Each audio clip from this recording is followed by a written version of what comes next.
Hi guys, Bolts96 here, but the O is a 0 and the transfer window in the Premier League has finally shut. So over the next few weeks I will be doing a few videos based on the transfer window as a whole, and in this first video I will be grading every single Premier League team's transfer window and deciding where they would end up in the league based on those gradings. Now because of that and because of those parameters, some of these picks may seem a little harsh. Some may seem a bit fairer to others as well.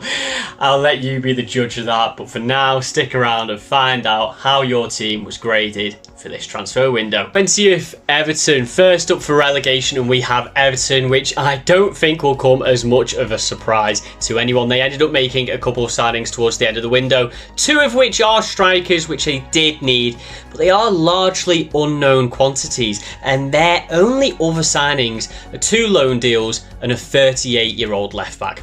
To add to this, they have actually lost 4 strikers, a couple of first teamers, Mina and Davis, and the deadline day sale of Alex Iwobi, which I think was their biggest mistake. He was arguably their best player last season, and they have sold him without bringing in a replacement.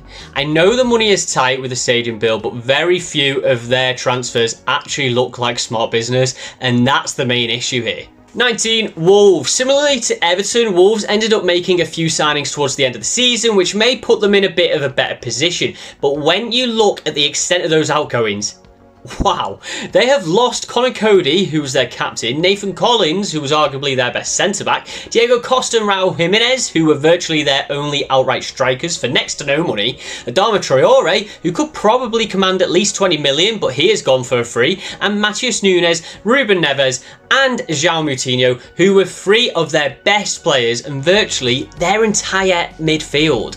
Wolves have FFP issues. It has been well documented, but that has got to be one of the worst windows for outgoing to a club I've ever seen. It's only because of those couple of later incomings who I think could be good players that I've put them above Everton. 18th, Luton, just slipping into the relegation spots. Luton have the smallest budget in the league, and it was always going to be hard for them to make impactful signings on the team.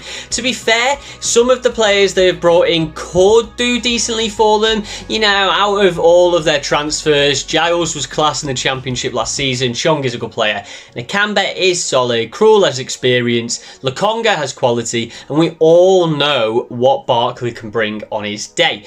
But having said all of that, I just don't think these signings are enough. They aren't bad players at all, but generally, are these signings that are going to keep them in the Premier League? 17th, Sheffield United. Surviving by the skin of their teeth, it was a toss-up between Luton and Sheffield United, particularly as there are a couple of outgoings there that will impact them negatively. But I think United have still pipped it with the quality of players that they have signed. Cameron Archer is a good young striker who could score them goals. Gustavo Hamer's underlying stats are mostly fantastic and could be a surprise for those who don't know him. Tom Davies knows the league well, and then the big one for me, which I said was very important for them to do months ago, and that was to get James McAtee back in. It is only on loan, but that is a seriously important signing in my eyes, considering his contributions to them last season. And I think he could be an important one for them again. The only issue is that the majority of their signings are unproven in the Premier League, and so it is harder to predict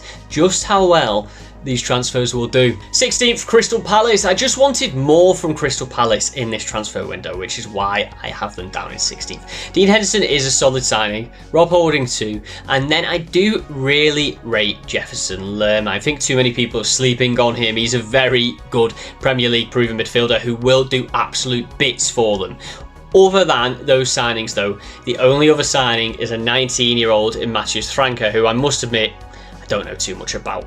They have managed to keep hold of the likes of Elise and Eze, which are huge positives for them, but losing Zaha, who has been Mr. Crystal Palace for the best part of a decade, is a big hit, and the failure to replace him could be detrimental to them. 15th, Brentford. Brentford signings for me aren't bad at all. They are pretty good actually, but there are just too few of them for what I think they needed. Collins is a good defender, Schade seems to be a real talent, and Flecken is a solid goalkeeper, but the big talking point, as it has been all transfer window, was the striker position. They failed to sign anyone in this position or window until the final day, where they signed Maupay on loan, which may feel a bit underwhelming to the Brentford fans. He was a good player for them for a few seasons ago, and I liked him at Brighton, but his time at Everton was turgid, and it could be a risk bringing in a player that low on confidence, even if it is just a loan.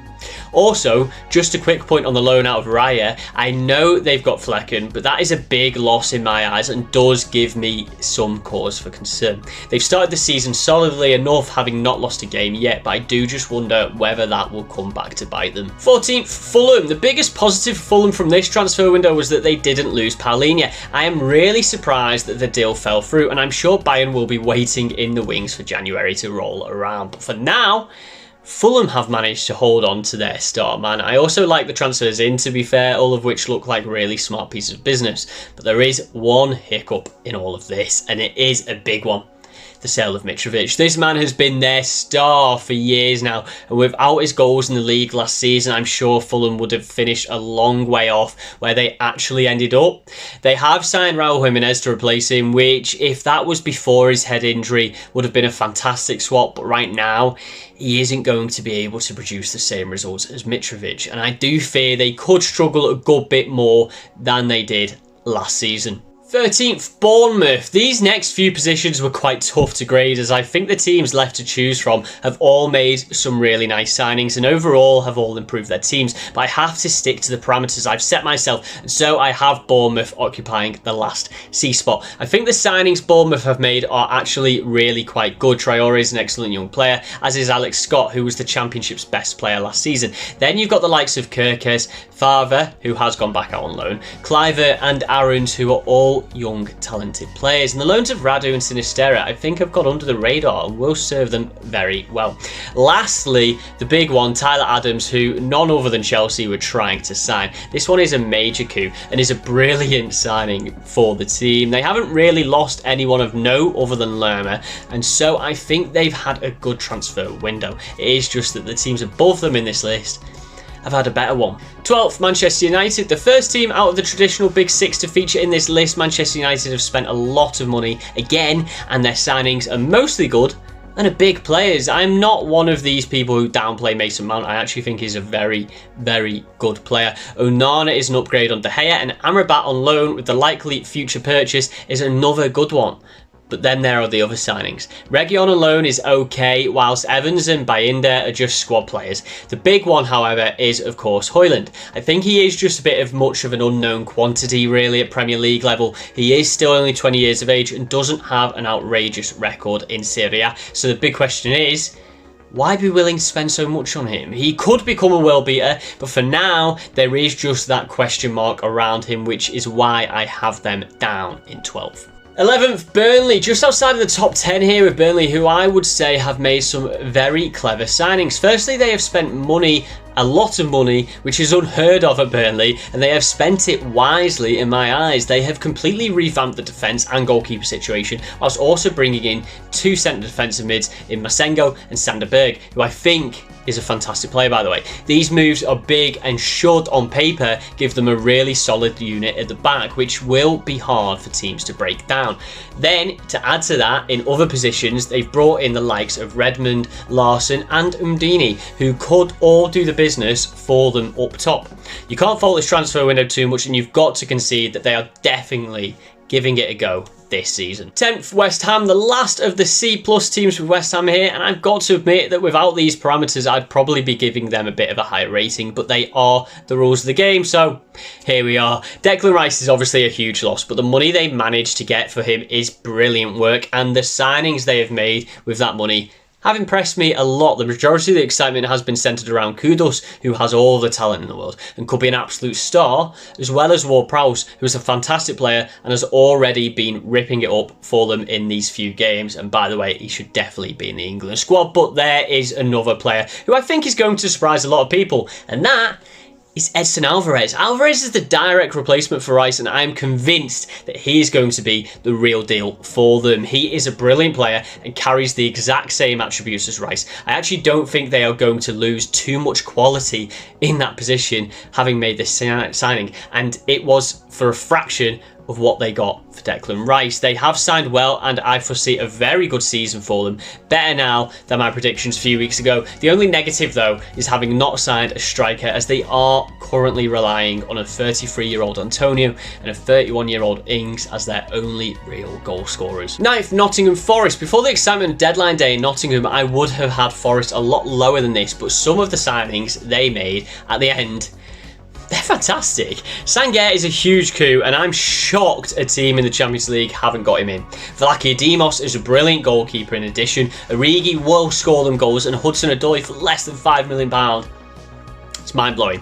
Some earlier signings in the window, like Elanga, are also definite improvements on this team and should stand them in good stead this season. I have said all window that they need to get rid of a lot of deadwood and sign players to improve and fine-tune the team, and they have done exactly that with 21 outgoings. The sale of Brennan Johnson is obviously a huge loss, but to have got 50 million for him, it is good business, and I think they'll probably get even more out of Origi, Hudson-Odoi and Elanga than they did out of Johnson last season. 8th, Liverpool. Just missing out on Europe in this list, I have Liverpool. Liverpool probably had the most tumultuous transfer window, but I think at the end of the day, they have done incredibly well to weather the storm. The club were always prepared to lose Firmino, which is why they got Gakpo 6 months before, and they were prepared to lose Milner, Keita and Ox on free transfers. But the unexpected loss of Fabinho and the captain Henderson was a huge curveball, and one that the club had to handle urgently. Early in the window, after missing out on Caicedo and Lavia, it was looking like it was going to be a disaster for Liverpool. But bringing in McAllister, Szoboszlai, Endo and Gravenberch is fantastic business. Liverpool's midfield looked tired and weak last season, but it has been completely revamped with fresh legs, talent and a new average age of 8 years younger. You cannot knock that business at all, but even still, it isn't perfect. I think I am one of the few fans who already knew Endo, and he is a good player, but he isn't going to be the solution in defensive midfield for years to come. And the defence also needed some investment, which is why I can't put them any higher than a B. 7th, Arsenal. Into the European places with Arsenal B+. Before Timber's injury, I would have rated Arsenal as an A, but that injury is a huge blow, and you can't blame them for that. But you can blame them for not bringing in another defender to cover. Defence was where they lacked last season when Saliba or Gabriel wasn't available, and with Timber's injury, having sold Trusty, Mari and Holding as well this window, they are now actually in a worse position than they were back there last season. The signing of Declan Rice is massive and should help that defence, but they really should have made another recruit back there. I'm also not entirely convinced Havertz will be a success. He has the talent and could do the job for them, but he is a player who just doesn't seem to stand out in any one position, which does raise questions. Overall, they've made good signings and have got rid of a lot of deadwood, but they needed to do more to break into the top 6 of this list. 6, Spurs, the North London rivals, side by side in the table, and Spurs pipped them for me. First things first, James Maddison for £40 million. Wow, unreal business, and he is already proving what a bargain that is. Van der Ven has the potential to be an unreal defender, whilst the signings of Brennan Johnson, Porro, Soliman and Kulusevski are very good additions to the team. The jury is out on whether Vicario will be a hit in goal, but his stats seem to indicate that he will be. So, all in all, I think this is a brilliant window for them. The big negative, though, is, of course, the loss of one man, a man called Harry. Harry Winks left Spurs this summer for Leicester, and of course, I'm joking, it is the loss of Harry Kane which is keeping me from putting Spurs any higher. Of course, it was on the cards, and they got a lot of money for a player whose contract was fast approaching its expiry, but still, it's Harry Kane, one of the all-time best strikers, and they haven't really replaced him either, so it will be interesting to see how they cope. 5th, Chelsea. Chelsea's never-ending conveyor belt of transfers sees them in at 5th in my list of each club's best transfer window. Firstly, they got rid of a lot of dead wood and also made a lot of money in the process to help balance the books some more, which is something that they needed to do, and I give them kudos for doing that.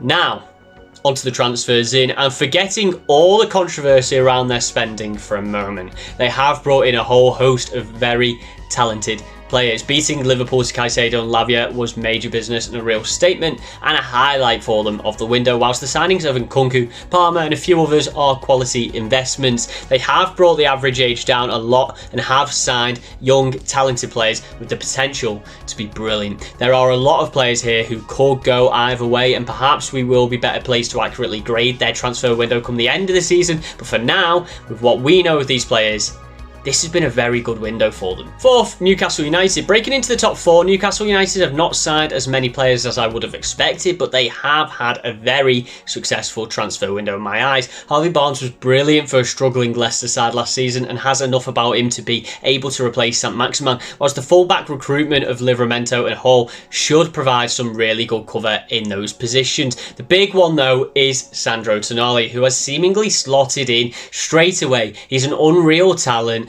and has so much experience, even though he is still just 23 years of age. I'm convinced he could play for pretty much any team in the world, so the fact Newcastle have managed to get him in speaks volumes of the power that they have in the market right now. Third, Brighton. Onto a team who have had a very active transfer window of both incomings and outgoings. The transfers of McAllister and Caicedo were expected even before last season had ended, but to have got nearly £150 million for players who joined for a total of £25 million only a couple of seasons ago is unreal business. I really rate Sanchez, and I was surprised to see him lose his place at the end of last season, but they've bagged just over 20 million, which isn't bad at all. To add to that, I think the additions they've made with all of the money has been really positive and is showing clear dividends already. Lastly, a special mention for the coup of signing Ansu Fati. Even if it is just a loan, if you had said Brighton would have Ansu Fati in their team only 2 seasons ago,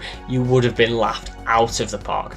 Testament to Brighton and De Zerbi, who are continuing their fantastic performances in the league and in the transfer market. Second, Aston Villa. Missing out on top spot, I've picked Aston Villa. They have made a handful of signings, and the level of those signings is astounding for a team who are not in the Champions League.